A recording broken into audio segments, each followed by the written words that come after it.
Professora Valdiana Gomes, mais uma videoaula para vocês. A gente volta com produção textual e redação, tá certo? E antes de irmos para a indicação, resolução do nosso PDF, vamos para a nossa acolhida. Aí eu trago para a nossa acolhida de hoje um texto, tá certo? Do autor Nonato Costa, que é intitulado Aliança, né, com Deus.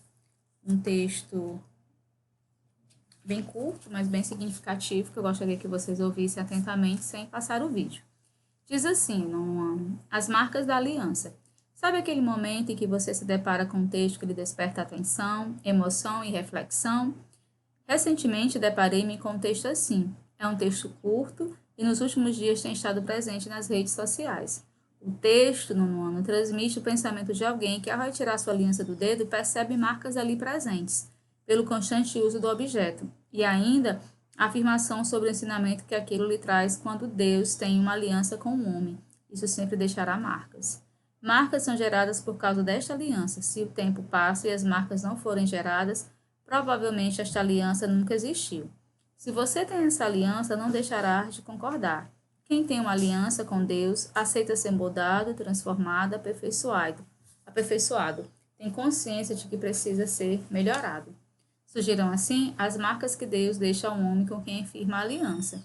Existe numa frase bíblica que diz: Vinde a mim, vós que estáis cansados e oprimidos, e eu vos aliviarei. É impossível passar por estes quesitos e não ter marcas geradas em si. Se a aliança existe, com certeza deixará marcas.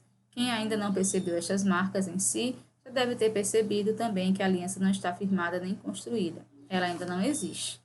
Então, no nono ano, Deus propõe a cada um de nós a aliança. É preciso um sim convidativo, pois como ele mesmo bem coloca, eis que estou à porta e bato. Se abrires, é preciso abrir a porta, dizer o sim para que a aliança verdadeira venha existir com Deus.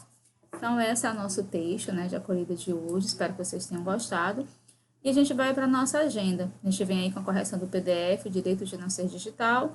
E na sequência, né, a gente deixa a indicação lá na semana para que você possa responder. Então, vamos lá ao texto de hoje, né? O direito de não ser digital. Todos nós conhecemos pessoas que não possuem perfil nas redes sociais, porque colocam sua privacidade acima de tudo, o que é muito raro, principalmente em uma sociedade que não valoriza esse direito. Isso é comprovado por dados do IBGE, divulgados no ano passado.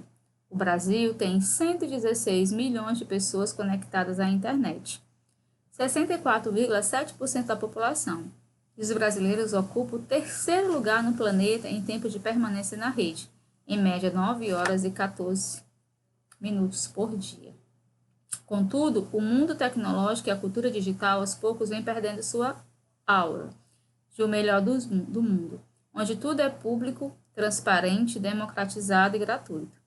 Atualmente, estamos descobrindo que sempre que utilizamos o serviço de um aplicativo sem pagar, o produto somos nós, isto é, nossos dados são coletados e processados para formar um perfil de consumo, com grande valor no mercado, sendo comercializado sem a nossa autorização. O direito à privacidade está previsto na Constituição Federal no artigo 12 da Declaração Universal dos Direitos Humanos, que assegura: ninguém será sujeito à interferência em sua vida privada, em sua família, em seu lar ou em sua correspondência, nem a ataques à sua honra e reputação. Todo ser humano tem direito à proteção da lei contra tais interferências ou ataques. Ora, exatamente na contramão da revolução digital, pessoas em todo o mundo estão deixando de ser adeptas irrestritas das facilidades tecnológicas diante de seu impacto negativo sobre a sociabilidade humana, que nos lembra a importância daquela singela placa afixada em algumas lojas e cafés. Não temos Wi-Fi. Converse. As redes sociais vêm influindo sobre o comportamento humano, potencializando o melhor e pior de cada um de nós, além de criar necessidades tal qual a de ser cada vez mais popular ou cada vez mais infeliz. Nesse passo, o estado da Califórnia, nos Estados Unidos, é um dos poucos do território americano a enfrentar as empresas de tecnologia e estabelecer normas rígidas de privacidade para companhias digitais, proibindo a venda de dados pessoais a terceiros e coleta e comercialização de dados de crianças e adolescentes. Também propôs que as companhias paguem dividendos de dados para os consumidores quando usarem suas informações. Na vanguarda da legislação de proteção de dados está a União Europeia, por meio do GDPR, General Data Protection Regulation, que estabeleceu uma lei avançada para o setor tecnológico, que torna obrigatório o consentimento para uso de dados pessoais de europeus e impõe multas expressivas e bem pesadas de 20 milhões de euros no caso de infrações. Em suma, considera a proteção de dados como um direito humano. No Brasil, também caminhamos para uma regulamentação necessária, com a entrada em vigor em 2020 da Lei Geral de Proteção de Dados, LGPD, que teve o diploma europeu como inspiração. Se nossos dados pessoais se tornaram moeda forte do universo digital, o direito à privacidade ganha ainda mais importância e devemos lutar para mantê-lo. Remando contra a maré, se necessário. Gilda Figueiredo Ferraz de Andrade, advogada e conselheira da Associação dos Advogados Trabalhistas de São Paulo. Então, feito isso, gente, vamos agora para a correção, do nosso TD, tá bom? Então, vamos lá. É comum nos artigos de opinião, o primeiro parágrafo apresentar uma introdução ou contextualização do assunto a ser tratado, situando o leitor na discussão geralmente polêmica. A. Qual é o contexto no ano apresentado pela autora do artigo em estudo? O fato de que, embora haja pessoas que não utilizam redes sociais, alguns dados do IBGE comprovam que nossa sociedade passa muitas horas conectadas à internet e que é sinal de que não valoriza o direito à privacidade. B. Em que assunto pode ser considerado polêmico? Porque geralmente suscita diferentes posicionamentos. Indique quais podem ser alguns desses posicionamentos. Por exemplo, os de quem acredita que as redes sociais limitam a privacidade e prefere se manter alheio às redes, e os de quem não acredita nisso ou não se importa em perder sua privacidade. C. Entre as opções a seguir, indique aquela ou aquelas a qual ou as quais a autora faz referência para construir esse primeiro parágrafo. Aí a gente marca exemplo do cotidiano e dados estatísticos, Você marca essas duas opções. Segunda, você já sabe que em um artigo de opinião, o autor pode utilizar diferentes recursos para construir seu ponto de vista. No artigo em estudo, a autora intercala o uso da terceira pessoa do singular com o uso da primeira pessoa do plural. A. Troque ideias com seus colegas e o professor. Qual o efeito dessa opção para a construção do ponto de vista da autora do texto e de sua relação com seus interlocutores? A gente vai responder o quê? Que a terceira pessoa torna o texto impessoal, tá certo? E introduz afirmações como se elas fossem verdades, independentemente da opinião da autora, dando um tom de verdade e construindo uma fundamentação consistente para os argumentos da autora. A primeira pessoa do plural insere a autora pessoalmente no texto, pois ela se coloca como brasileira e usuária da internet, e isso aproxima de seus leitores, podendo criar uma identificação e uma adesão maior deles às suas ideias. A professora não fez assim, eu posso resumir? Pode sim, sem problema. Volte ao texto e indique a quem se refere as formas verbais na primeira pessoa nas seguintes frases retiradas do artigo. Todos nós conhecemos pessoas, a toda a sociedade. Valor genérico.